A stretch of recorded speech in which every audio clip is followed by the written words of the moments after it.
Assalamualaikum warahmatullahi wabarakatuh. Sampurasun kasadayana. Saya dapat pertanyaan. Pertanyaannya seperti ini. Sampurasun Mang Nan kan sering ngebahas bocah angon itu sifat. Yang mau ditanyakan, ketika seseorang berada di posisi bocah angon itu seperti apa Mang Nan? Punten bisa dijabarkan? Nah, seperti itu pertanyaannya, yaitu gimana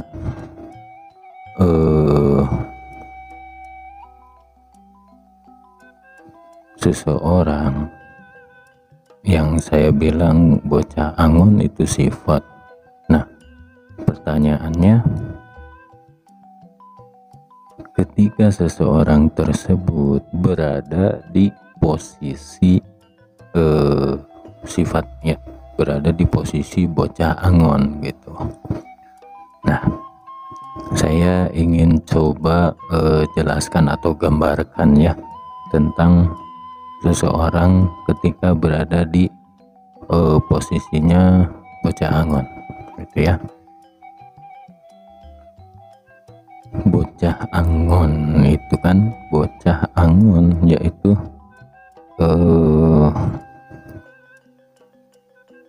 kalau dalam Uga Wangsit Siliwangi itu kan, cari bocah angon jika ingin menemukan Ratu Adil yang sejati gitu ya. Nah, kenapa saya bilang sifat? Karena ibaratnya kalau dalam Islam itu hijrah menuju kehidupan yang lebih baik gitu ya. Terus hijrah agar kita bisa lebih mendekatkan diri pada Tuhan yang Maha Kuasa gitu ya. Terus dalam konten ini bocah angon yang saya maksudkan itu lebih ke kembali ke diri kita sendiri, atau yang saya bahas tentang jagat alit, jagat kecil gitu ya, jagat kecil yang ada di dalam diri kita gitu ya, bukan ngebahas sosok gitu ya. Bocah angon sifat itu jagat kecil yang ada di dalam diri kita ketika kita berada di posisi tersebut, posisi bocah angon atau posisi ketika kita hijrah. Nah, ketika seseorang itu berada di posisi bocah angon, yaitu biasanya merasakan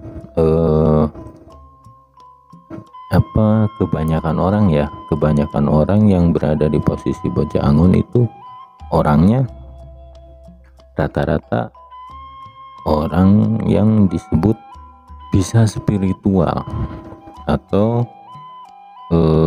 kayak yang ada turunan gitu ya, turunan.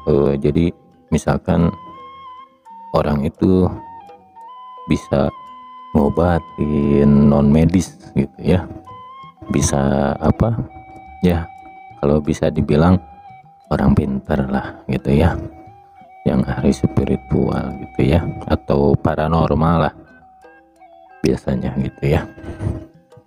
Nah, ketika orang itu tersebut merasakan secara tidak sadar bahwa dirinya itu ada keturunan ibaratnya ada bahwa kalau bahasa Sunda mah jujuk bisa gitu ya. Nah, itu dalam dorongan hatinya itu biasanya akan lebih seperti ibadah atau Islam ya. Saya bercerita Islam karena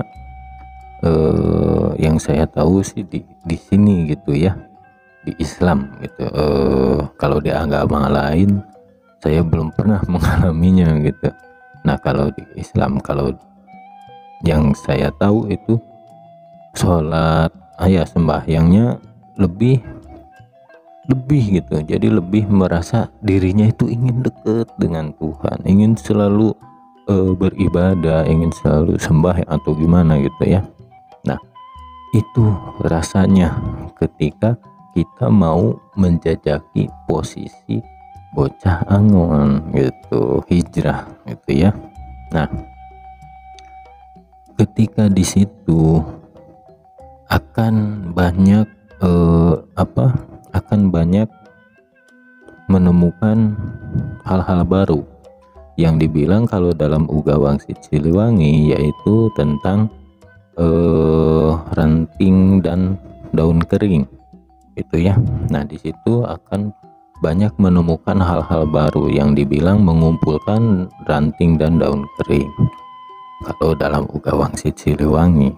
Nah di situ kenapa bisa menemukan hal-hal baru, karena kan ada dorongan dalam hatinya, ada dorongan yang dibilang kalau dalam Uga Wangsit Siliwangi, yaitu dibawa oleh pemuda berjanggut ke Lebak Cawene gitu. Nah itu gambarannya ya, bahwa seseorang tersebut sedang mencari atau mencari, ingin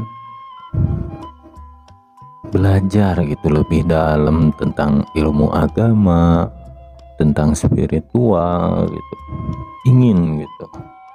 Nah rasa itu ketika kita akan menjajaki posisi bocah Angon, rata-rata rasanya itu ingin mencari seseorang yang ngerti atau guru gitu, biasanya seperti itu.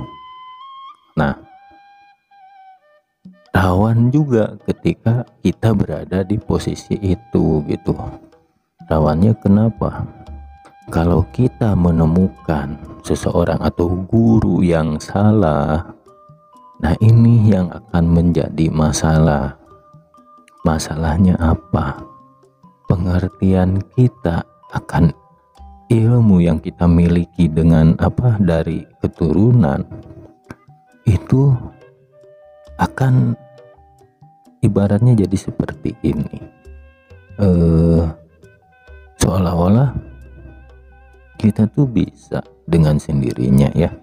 Nah itu karena kita tuh memiliki terah ya, terah bukan darah daging ya. Terah itu tugas yang dahulu leluhur kita atau nenek moyang atau ibarat kakek buyut saya lah misalkan jalani seperti ini misalkan. Nah saya harus meneruskannya, ibarat seperti itu.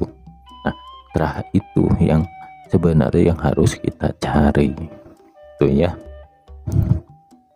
Nah ketika di posisi bocah Angon ini, kebanyakan ada yang biasanya malah merasa dirinya paling jago, dirinya paling benar tentang pengetahuan. Itu rawannya tuh di situ. Sebenarnya posisi ketika menjadi bocah Angon itu kan di Lebak Cawene, mendasari, Lebak mendasari, sangat-sangat dasar. Apa yang dilatihnya yaitu sabar, ikhlas, pasrah, dan ridho. Itu ketika di posisi bocah Angon yang harus dapat tuh seperti itu. Caranya seperti apa? Ketika kita ingin mencari ikhlas, pasrah, ridho, itu caranya yang pertama ya tetap kita beribadah, memohon sama Tuhan Yang Maha Kuasa agar diberikan petunjuk yang diridoinya gitu ya. Nah terus ketika kita di posisi tersebut, itu fungsinya untuk apa? Fungsi itu akan meredam, akan mengontrol, akan menguasai yang namanya ego, hawa nafsu kita. kita berhasil ya yang dibilang ridho, ikhlas, pasrah gitu kan, jalani saja hidup ini gitu. Nah, cara mendapatkannya gimana? Jalani saja hidup kita kesehari-harian gitu. Kalau kita ibaratnya kurang pengetahuan atau gimana, cari orang yang mengerti dalam arti ibaratnya ada kan banyak seperti komunitas spiritual seperti itu ya. Nah, coba ikut gabung gitu. Nah, ikut gabung, ketika kita ikut gabung, pelajari lagi atau rasakan ini benar-benar yang kita tuju atau bukan.